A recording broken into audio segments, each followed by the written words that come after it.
그래서 그러니까 자연스럽게 제가 볼 때 70년대에 이어서 80년대적 현상을 얘기를 해주시면 좋을 것 같아요.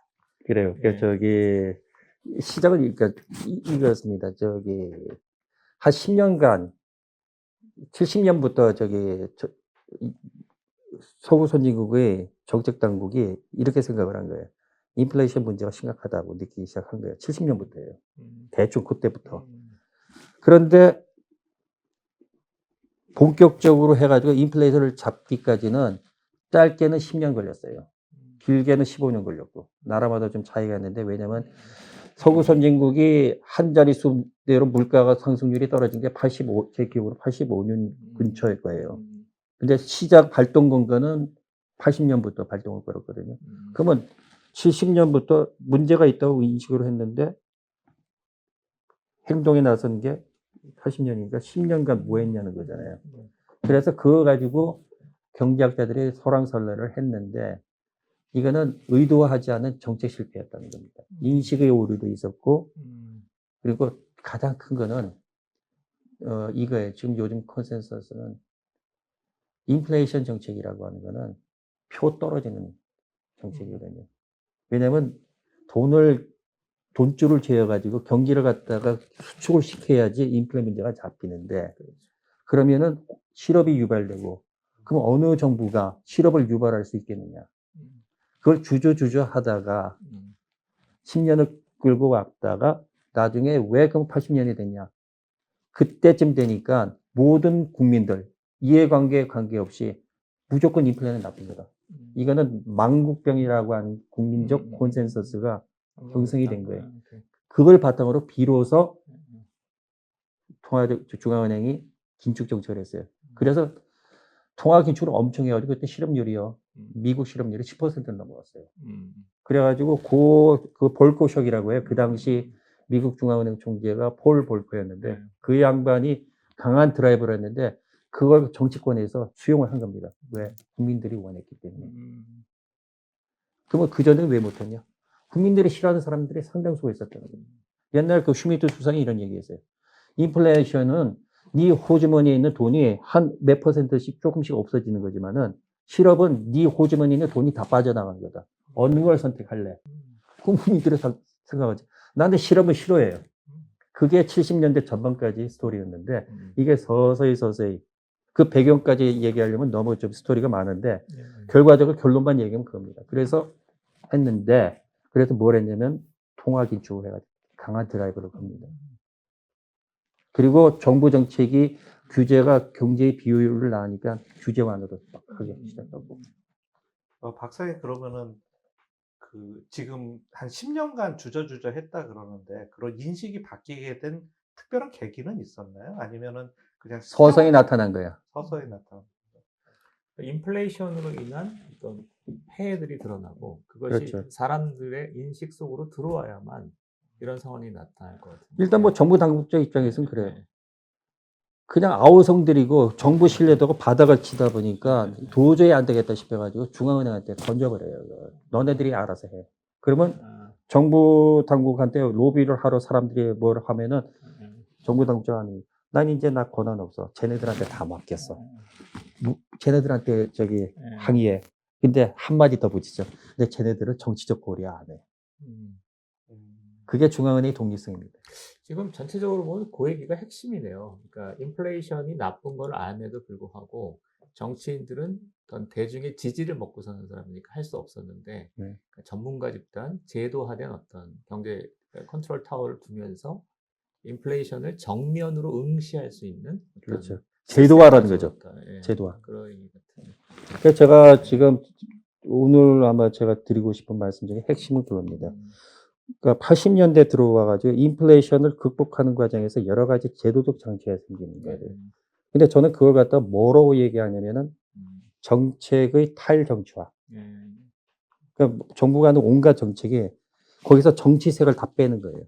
그 말은 뭐냐면 관료 집단이든 중앙은행 직원이든 그런 전문가 집단한테 권한을 맡기는 거예요. 그게 80년대 이후 꾸준하게 해가지고 거의 90년대에는 거의 완성 단계에 들어갑니다. 그거를 오늘 얘기의 좀 핵심일 것 같아서 제도화가 일테면 옛날에는 중앙은행이 그러니까 정치에 휘둘렸다면 중앙은행이 독립성을 획득했다랄지 볼코 룰 같은 거 있잖아요. 아까 재정 볼코 지침, 쇼기라고 하죠. 예. 요거를 좀 정리해 주시면 좋을 것 같아요. 그리고 이게 나중에 이거 좀 연관될 것 같아서. 그 볼코가 한 거는 아주 단순해요. 예, 통화 증가율을 갖다가 팍 줄여버린 거예요. 예, 예. 그러니까 뭐 예를 들어 10몇 % 늘어났던 걸 갖다가 뭐 예를 들면 4%로 줄인다거나. 그러면 10% 늘던 통화가 갑자기 4% 줄면은 돈이 없잖아요. 그러면 수요가 줄어들 수밖에. 왜냐면 금리가 막 엄청나게 뛰니까. 그러니까 이런 식으로 해서 그때 실업률이 급등을 합니다. 그러니까 이 사람은 뭐냐면 통화주의 입장이라고 하는 거는 인플레이션은 언제나 어디서는 화폐적 현상이다. 그러니까 인플레이션을 잡는 가장 적절한 수단은 통화량을 관리하는 거다. 근데 옛날 사람들은 그걸 그런 이론이 있었음에도 불구하고 못했냐면은 효과가 없다고 생각할 수도 있어요. 돈줄만 재서는 될까? 왜냐면은 인플레이션은 코스트 푸시로 나타날 수도 있는데, 예를 들어서 오일쇼크 같은 거. 그럼 어떡할 건데? 오일쇼크는 어떡할 건데? 뭐 이런 식의 얘기였어요.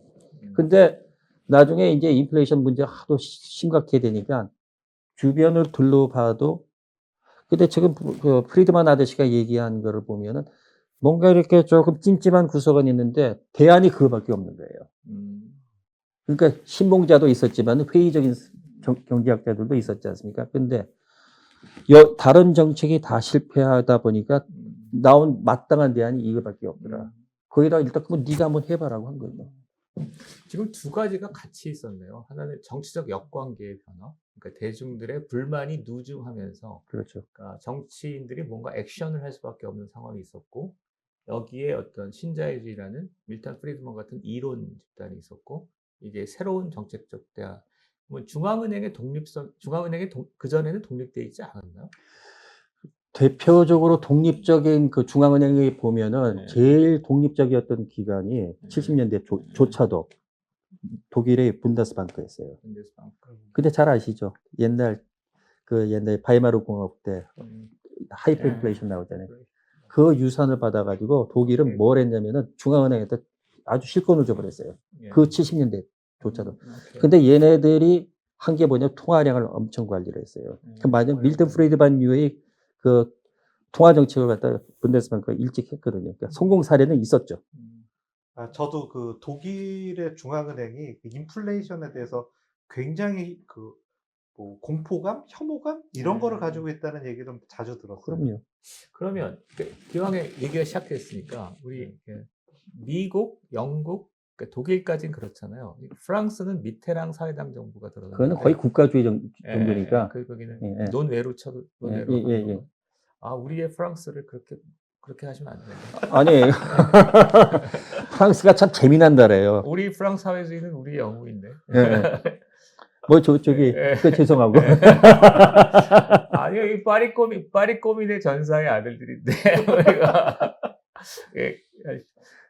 저기 프랑스하고 독일하고 보면요, 엘리트들이 졸업하고 어디로 가냐 보면은 프랑스는 정부 쪽으로 많이 가요.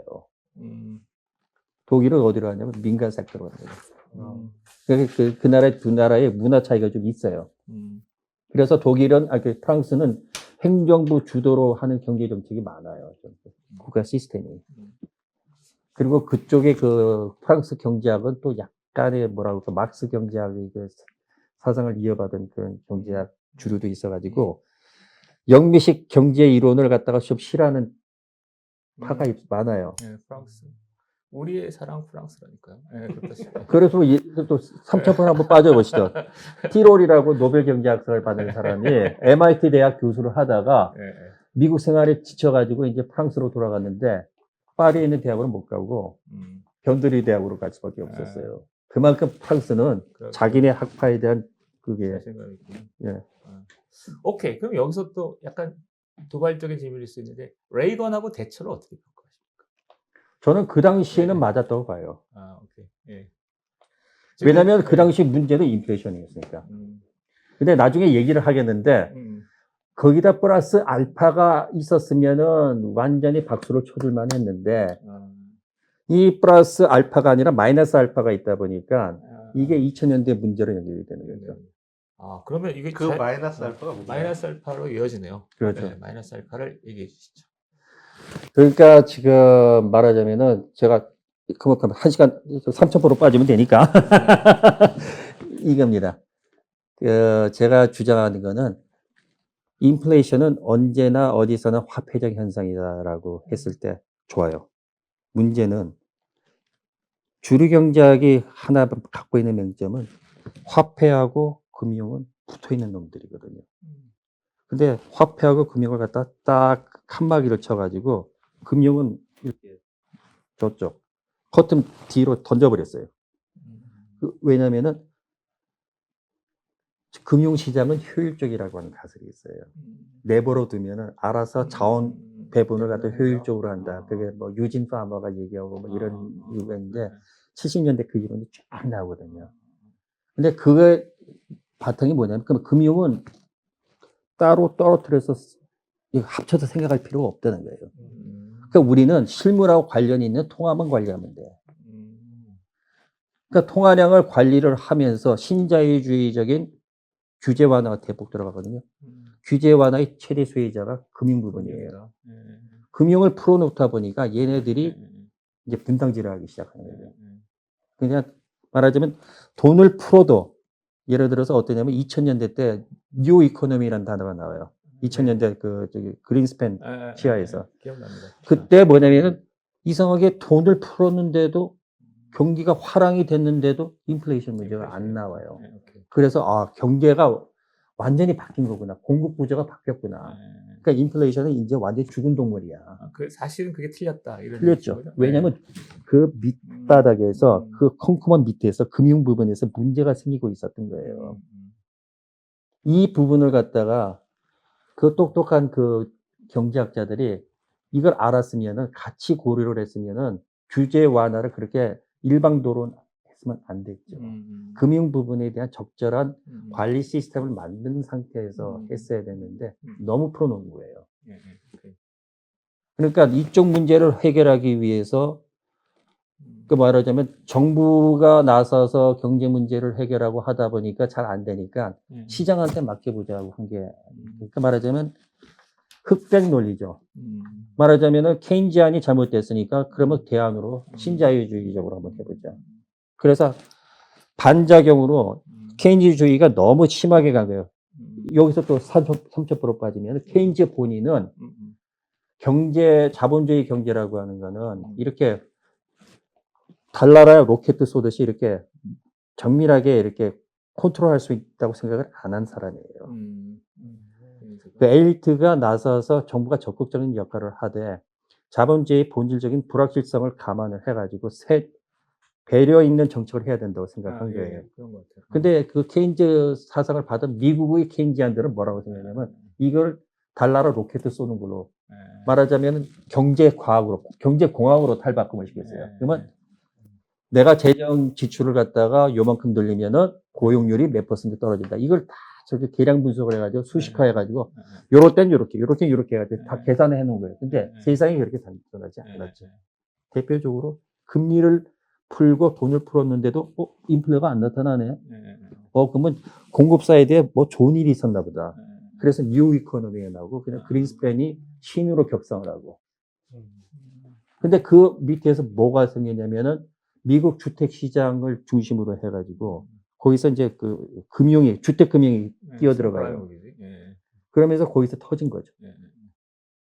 그러니까 말하자면은 너무 한쪽 자아가 싫으니까 우로 간 거죠. 근데 저는 그래서 제 블로그 제목이 경제는 가운데다라는 게 경제는 항상 가운데 있어야 됩니다. 그 앨런 그린스펀의 그 신경제라는 인식은 주로 케인즈적 감각인가요? 정밀한 그린스팬은 신자유주의자예요. 네. 포드 대통령. 포드 대통령 때 경제자문위원장이었던가 뭐 그랬을 거예요.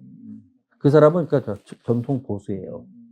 그리고 그 사람은 생각이 시장 경제에 맡기면 문제를 해결할 수 있다고 본 거예요.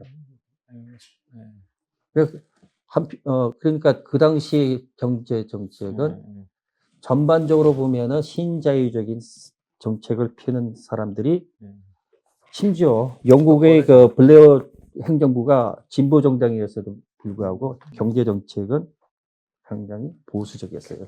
그럼 지금 아까 말씀하신 대로 그 마이너스 알파라는 것이 어떤 정밀한 어떤 정책, 금융을 주로 금융, 금융을 네. 갖다가 좀 살피보지 금융을 못한 게 너무 내버려뒀다는 거죠. 너무 내버려뒀다는 게 마이너스 알파고, 그러면은 대처와 레이건이 했어야 할 플러스 알파는 뭐가 있을까요? 그 당시 문제가 있죠. 예를 들어서 노동조합이 과도한 요구를 갖다가 그걸 갖다가 방법은 좀 거칠었어요. 뭐 철강 노조를 갖다가 뭐 탄압을 하고 그다음에 레이건은 뭐 관제사 그 노조를 갖다가 완전 때려 부셔버렸거든요. 예.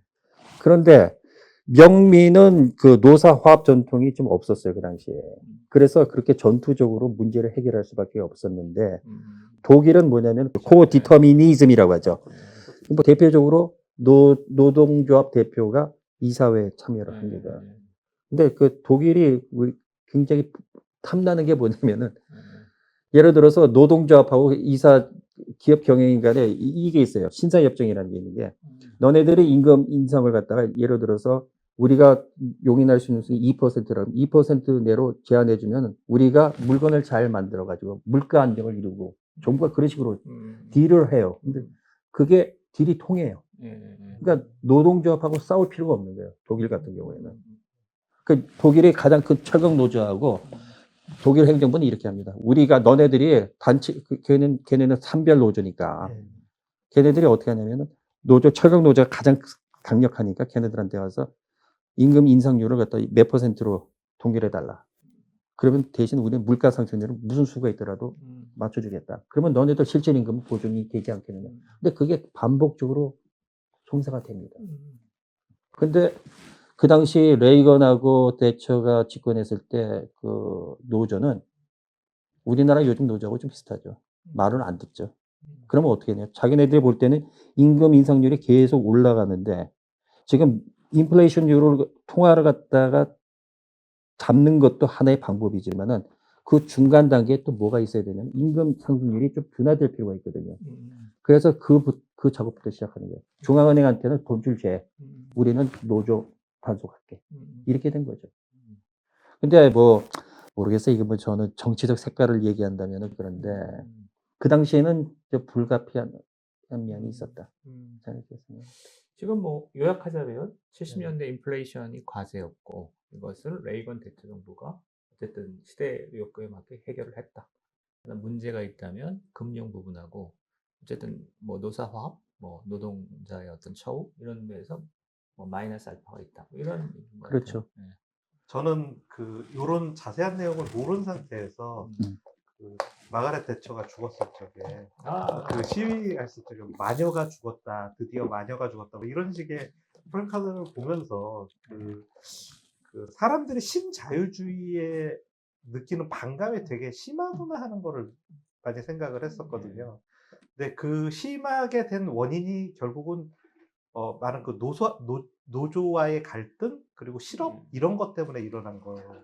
뭐 그런 거죠. 왜냐면 시장 경제에다 맡기면은 유토피아가 열릴 것처럼 설파를 했는데 뚜껑을 딱 열어보니까 여러 가지 문제가 생겼죠. 예를 들어서 영국하고 미국은 중산층이 무너지기 중산층이 시작했어요. 무너졌어요. 그 뭐 논리는 이겁니다. 시장 기능에 맡기면은 가격이 적정한 임금을 갖다 보장을 해서 효율성을 높일 뿐만 아니라 예를 들어서 선도하는 산업이 돈을 벌면은 그것이 산업 투입 산출 그 관계를 통해 가지고 전 산업으로 전파가 될 거다. 이게 낙수효과 아니에요. 이런 식으로 설파를 했는데 이게 물이 위에서 똑 떨어졌는데 이렇게 타고 안 내려가는 거예요. 그러다 보니까 소득 격차가 벌어지고 그죠? 그리고 뭐 독일 같은 경우도 한때 힘들었던 게 임금이 장기간 이렇게 정체돼 있었어요. 가장 큰 문제가 임금이 예를 들어서 기업은 이만큼을 벌었는데 노동자들이 받는 임금은 정체 상태에 있었거든. 그 노동소득 분배율이 계속 찔끔찔끔 하락한 거예요. 그럼 여기서 막간 이용해서 우리 비밀병기 제이님이 대처가 죽었을 때, 그다음에 레이건에 대한 90년대 중반의 그 대학생들의 분위기를 한번 전해주시죠.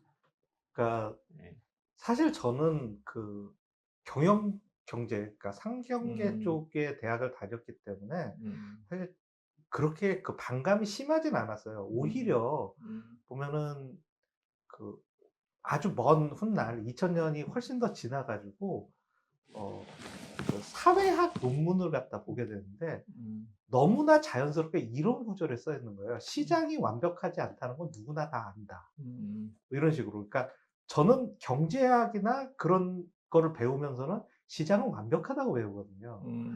근데 그렇구나. 사회학을 하는 사람들은 네, 아주 당연하다는 듯이 네. 시장은 완벽하지 않고 신자유주의는 나쁜 것이다. 이거를 갖다가 너무 커먼 센스로 가지고 있는 거예요. 네, 상식적으로. 예.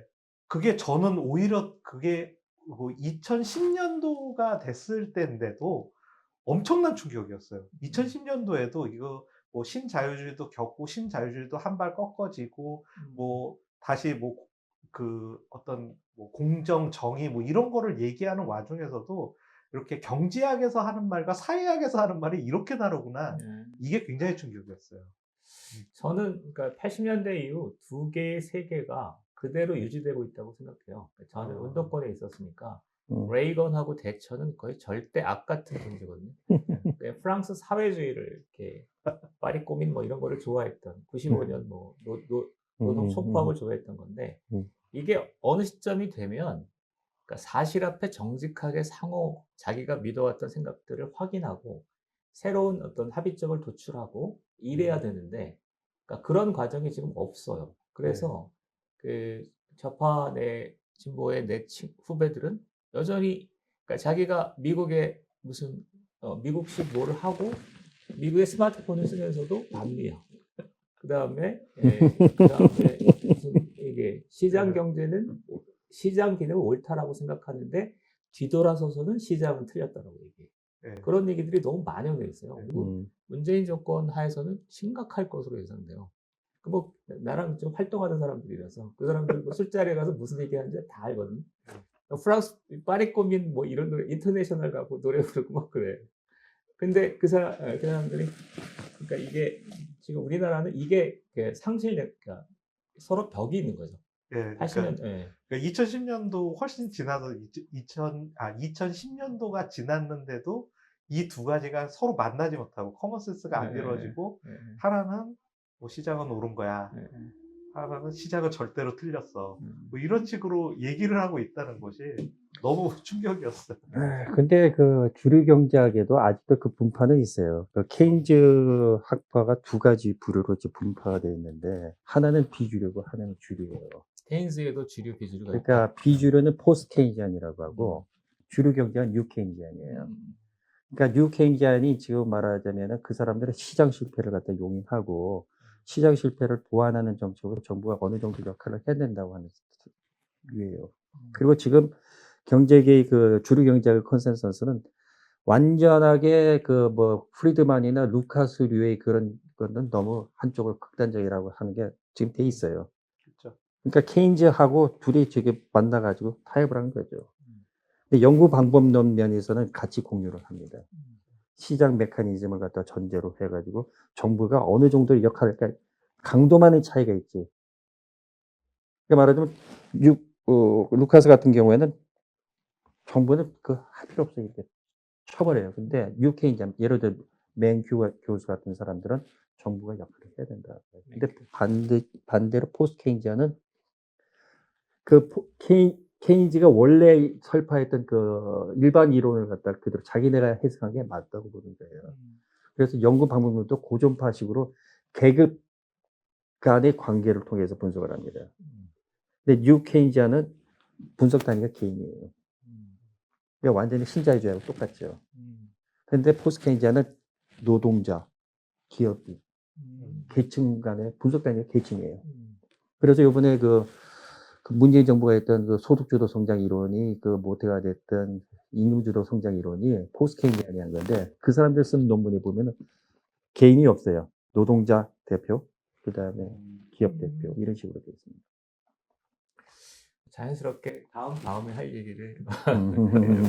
자, 그러면 오늘 이제 인플레이션을 시작으로 화두를 잡아봤는데 이제 현재 얘기를 우리가 왜 지금 우리가 살아가는 세상에 주는 어떤 의미, 함의 이런 얘기를 중심으로 이제 얘기를 해주시면 되겠습니다.